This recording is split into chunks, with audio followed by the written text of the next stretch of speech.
Welcome to Ground Gist, your number one home for the most authentic palace updates, the deepest secrets, and all the juicy gist that nobody else will tell you. If you are just joining this family for the first time, you are in the right place. But wait, why haven't you clicked that button? I beg, quickly hit that subscribe button right now and turn on your notification bell. Join the family so you can be the first to know when the gist is still hot and steaming. This story is about a heavy tragedy and a shocking confession from a respected palace elder, Oba Femi'S. While traveling for the holidays, Oba Femi'S car suffered a horrific accident that left his sons fighting for their lives in a coma. In the middle of his pain, the chief broke down and confessed that this calamity is a spiritual payment for his secret plot to attack and scare the jewel. He admitted to hiring thugs to trail her on the Ibadan road, and now he is crying out that his children are paying for his wicked mistakes. My people, welcome. Please, I want everyone to take a deep breath before we dive into this one, because the story I am about to tell you today is enough to make a person's blood run cold. It is a story that proves that indeed the eyes of the Almighty are watching the affairs of men, and no matter how deep you bury a secret, the day of reckoning is always around the corner. We are talking about a man of high timber and caliber, a chief that everyone in the palace used to respect. I am talking about Oba Femi'S. This man has power, he has influence, and he has been a pillar in the palace for many years. But as we speak right now, that pillar has crumbled into dust. It all started during this holiday season. You know how it is in Nigeria during the Christmas period. Everyone wants to travel. Everyone wants to go back to their roots to see their family. Oba Femi decided that his children should go and spend some time with their mother's people. He wanted them to see their maternal village, a place called Odoko in the Iwo-Ororo area of Osun State. He packed his bags, loaded his beautiful Hilux van, and put his two sons, his daughter and his wife's sister inside. They were happy, they were singing, they were looking forward to the village air. But little did they know that the road ahead was not just made of asphalt and tar, it was a road of spiritual judgment. As the car was speeding along the highway, something strange began to happen. The driver, a man who has been driving for years without a single scratch, suddenly saw some boys by the side of the road. These were not just random boys. These were highway hunters. The kind of boys that pretend to be looking at your car just to make you panic. They were pointing at the tires, screaming, waving their hands like they were seeing fire underneath the vehicle. The driver became jittery. His heart began to pound against his chest. In his mind, he thought, is the tire falling off? Is the engine on fire? In that split second of total confusion and fear, he tried to maneuver the vehicle. But it was too late. The high speed and the sudden panic caused the Hilux to lose its grip on the world. My people, they said the car somersaulted. It flipped over once, it flipped over twice, it flipped 3 times, 4 times, crashing and rolling into the bush until it became a twisted piece of useless metal. The sound of the crash was deafening, but the silence that followed was even more terrifying.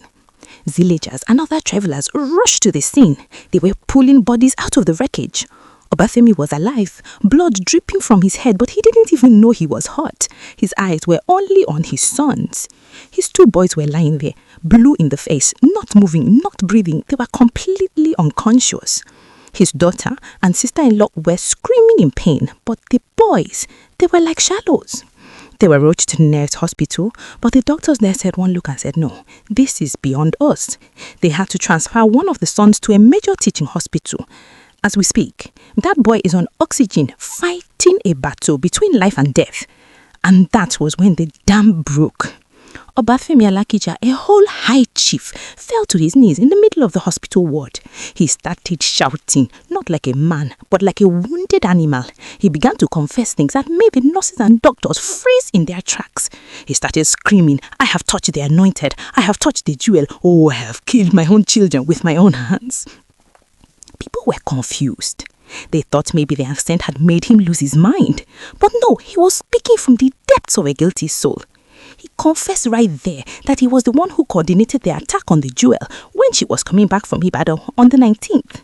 He admitted that he was the one who gave out the phone numbers of the boys to call. He said they didn't want to kill her. They just wanted to scare her so much that she would be afraid to ever step foot in the palace again. He was crying. My wife warned me. My wife told me to leave that woman alone because she has a strong spirit. I didn't listen. I followed the money. I followed the elders who hated her. Can you imagine the wickedness? For months, we have been wondering who was behind the torment of the jewel. We saw how she was running, how she was crying, how she was being humiliated. And all that time, it was people like Oba Femi, people she respected as fathers, who were planning her downfall in the dark. The most chilling part of his confession was when he said, even when they went to check things spiritually, they were warned. The spiritualists told them clearly that anyone who touched the jewel will pay with their own blood. But because of the dollars being shared in the palace by those who want to control the great lion, Oba Femi thought he could bypass the spiritual laws. He is now a broken man. He is begging God for mercy. He is promising that if his son wakes up, he will go to the jewel's house and crawl on his belly to ask for forgiveness. He is realizing that you cannot fight a woman who stays on her knees and expect to win. This is a massive lesson for everyone in the palace. The great lion has been warning them. The jewel herself told them that her silence is not fair, but they thought she was an easy target because she is young and gentle. Now the fire they started in her house outjumped and landed on their own roof. The palace is now in a state of high tension. Every elder who was in that meeting is now looking over their shoulder. They are seeing what has happened to Oba Femi, and they are wondering who is next. The scare they planned for the jewel has now turned into a nightmare for their own families. My people, let us pray for those innocent children because they shouldn't have to suffer for the sins of their father. But let this also be a warning to anyone who thinks they can use their position to torment others. Kama is a dish that is best served hot, and it has been served to Oba Femi on a platter of gold. I'm going to keep my eyes on the hospital and the palace gates. These secrets are just starting to come out, and believe me, Oba Femi is not alone involved. As he continues to name names, I will be here to bring you every single update. Don't forget that these are all unverified reports from the grapevine, but in this palace we know that gossip is just the news waiting to be concerned. What do you think of Oba Femi's confession? Should the king forgive him, or should he be banished for what he did to the jewel? Let me know your thoughts in the comments. And if you want me to bring you the names of the other elders Oba Femi mentioned in his confession, just ask. Stay safe, stay wise, and don't touch what you cannot handle. This is Crown Gist, and I will see you in the next spicy update. Subscribe so you don't miss it.